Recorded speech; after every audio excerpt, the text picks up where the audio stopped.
So the global digital infrastructure ecosystem and some of the demands that are going to be required to meet the expected growth in that industry. So I'll get right to it. So imagine a time before electricity, where each home or factory had to generate its own power, and how inefficient and costly that would have been, and the inconsistent system that would have limited progress that we enjoy today.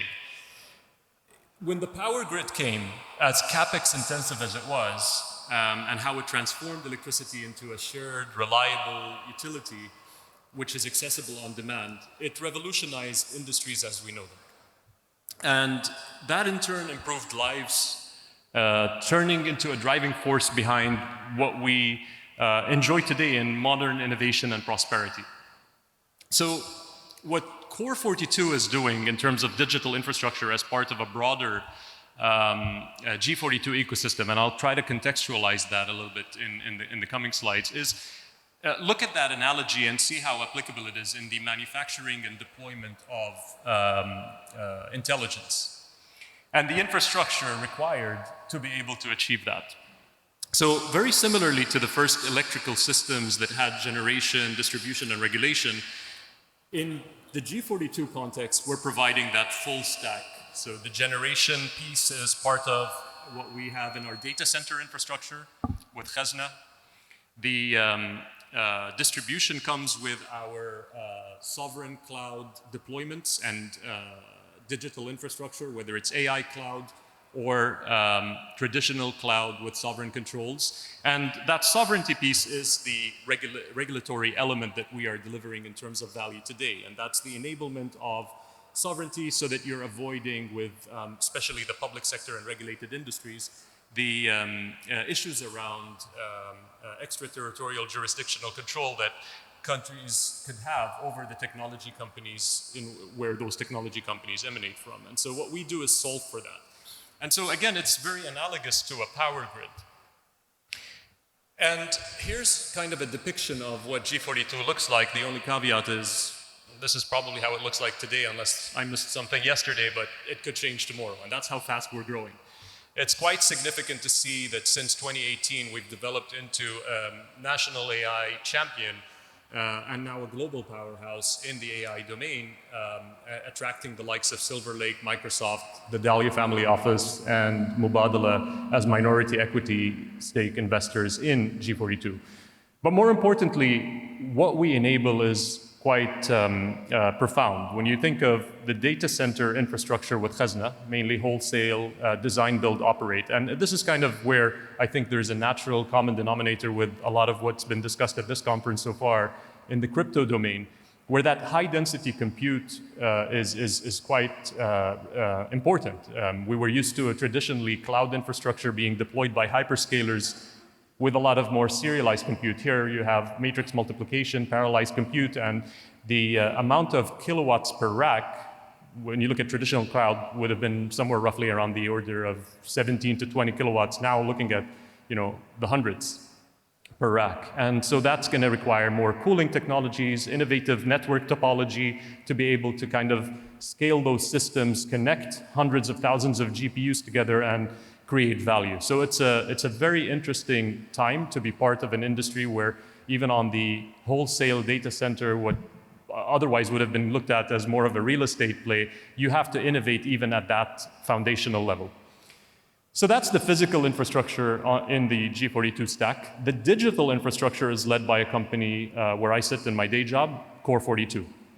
And that digital infrastructure has multiple flavors of cloud. You've got, obviously the sovereign public cloud, as we call it, where we're enabling sovereignty in partnership with Microsoft. So we build a sovereign control platform on top of Microsoft Cloud for Sovereignty layer, where they're leveraging in-memory encryption in addition to traditionally what we had, where you had encryption in transit from point A to point B, or encryption at rest. And so that's the innovative paradigm that we were able to capitalize on so that we can now enable public cloud workloads or government workloads and regulated industry workloads to leverage a public cloud. Then you have the private cloud, the typical air-gapped deployments for things like top secret data. And then you have AI compute, and that's where a lot of our focus in today's discussion will center around. So that deployment of the GPU as a service type model, the next generation AI hyperscale type deployments reside. So all that is within Core 42, and there's an element of obviously managed services and professional services and the digital enablement that we provide there. And then you see Inception also cutting across, and that's kind of our modest version of like the OpenAI or DeepMind, an applied AI institute that's part of our organization. They were traditionally focused on computer vision, machine learning, and NLP, specifically Arabic NLP, but now are really laser focused on generative AI. So our Arabic language model, for instance, JACE, that we trained, is something that was an output of the Inception Institute that we have.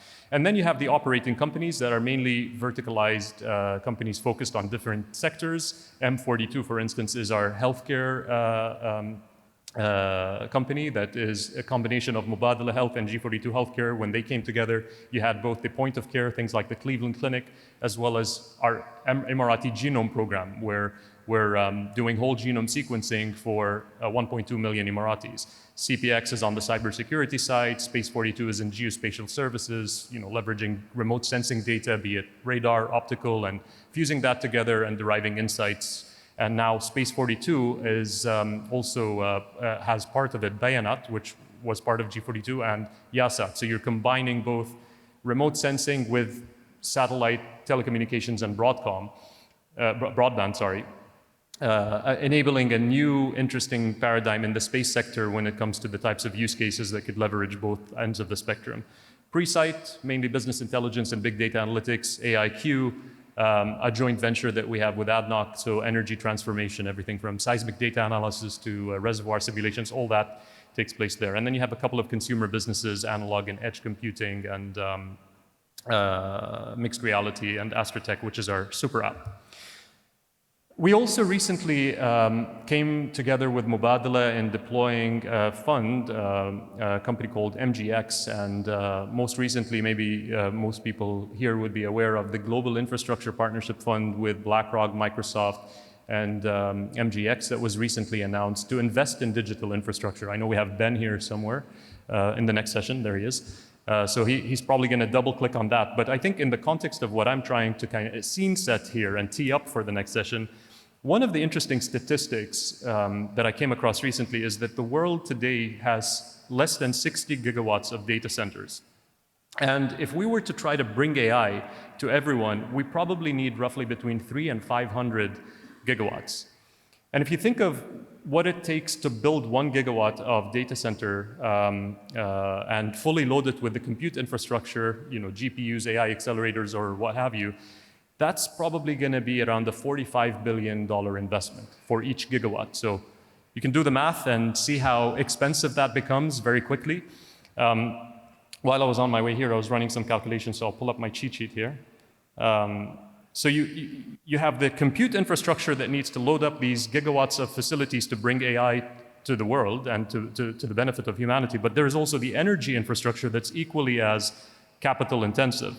So again, just to make it easy, say 1 gigawatt of data center capacity is going to require 1 gigawatt of nuclear power plant or whatever you're going to use as the power generation.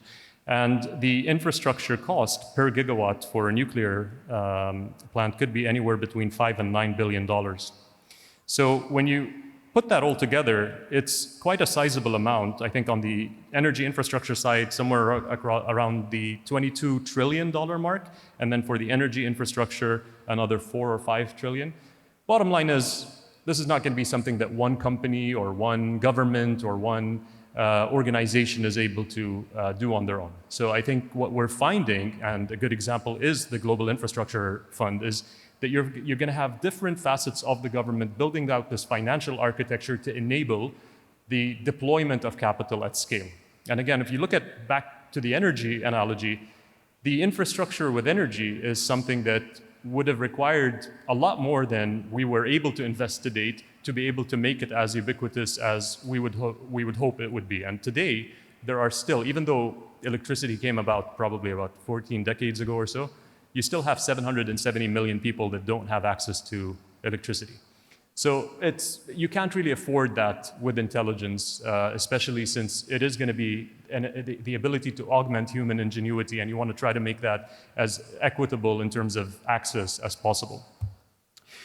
But we can't do it alone. We recognized that early, so we forged partnerships with many different leading companies, and in many cases, oftentimes what we found is that we've been able to stitch together very interesting formulations of the combination of some of these entities. If you look at Oxford Nanopore and Illumina, when we talk about our Emirati genome program, it's amazing to see that both of them would have access to what is now over 100 petabytes of whole genome sequence data, both long read and short read, and two companies that are going to help with not just sequencing, but enabling trusted compute environments through our cloud and the ability for companies to come and do precision medicine, drug discovery, preventative care, and really move the needle on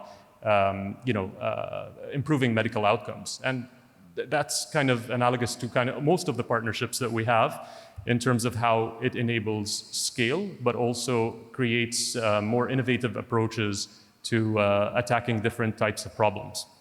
One of which is our digital AI infrastructure and the way we're choosing to attack the problem, which is very different than I think what you've seen with many different providers of similar offerings in the global arena. I'm not going to name names, but they're the obvious usual suspects. A lot of them pivoted from the crypto industry to serving AI as a service to multiple different massive off-takers like OpenAI or Microsoft and the other hyperscalers.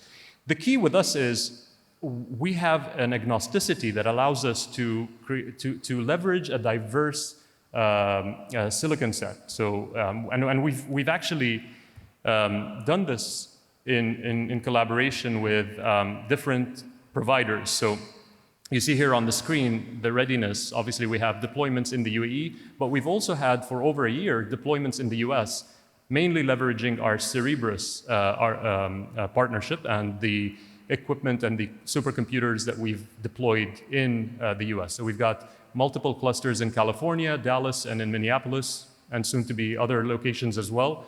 We're looking at also deploying in Europe and the UAE, and this is a mix of several different types of architectures, be it GPUs, AI accelerators, and different companies that provide that. And the idea there is to attack the problem from a price performance standpoint. And when we trained our Arabic language model, we used the initial 64-node cluster we had in California, and we saw the improvements in terms of time to value and training economics of doing that. So that's kind of a unique, I think, proposition in comparison to others that are much more heavily focused on one single type of architecture, be it a GPU or otherwise.